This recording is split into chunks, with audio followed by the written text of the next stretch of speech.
आप सभी दोस्तों को भारती धोटी देशमुख का प्यार भरा नमस्कार। और मैं एक बार फिर से आप लोगों से रूबरू हो रही हूँ मेरे एहसास, मेरी कविता और मेरी गज़लों के माध्यम से।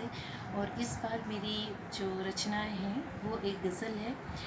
जिस तरह गज़ल मैंने जो लिखी है उसकी पंक्तियाँ हमारे जीवन से, हमारी ज़िंदगी से बहुत कुछ मायने रखती हैं।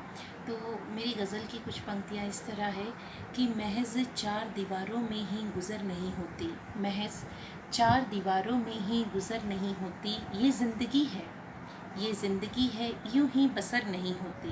महज चार दीवारों में ही गुज़र नहीं होती, ये ज़िंदगी है, यूं ही बसर नहीं होती। बहुत से इम्तिहान देने पड़ते हैं यहाँ, बहुत से इम्तिहान देने पड़ते हैं यहाँ, मंजिलें ऐसे ही मैसर नहीं होती, मंजिलें ऐसे ही मैसर नहीं होती। महज चार दीवारों में ही गुज़र नहीं होती, ये ज़िंदगी है, यूं ही बसर नहीं होती। आबो हवा बदलती है, बदलती ही रहेगी, आबो हवा बदलती है, बदलती ही रहेगी। कौन कहता है इन पर नज़र नहीं होती। फासलों का बढ़ना तय करता है लहज़ा, फासलों का बढ़ना तय करता है लहज़ा। यूं ही कोई बात मुख्तसर नहीं होती, ज़िंदगी यूं ही बसर नहीं होती।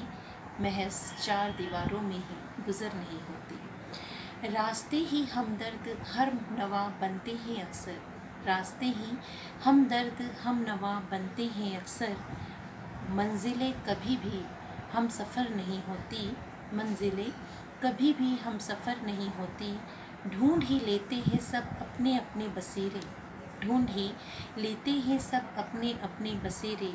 ज़िंदगी इतनी भी बदतर नहीं होती, महज चार दीवारों में ही गुज़र नहीं होती, ये ज़िंदगी है, यूं ही बसर नहीं होती। तो ये मेरी एक गज़ल थी जो हमारी ज़िंदगी से जुड़ी हुई थी। आई होप आप सभी को बहुत पसंद आई होगी।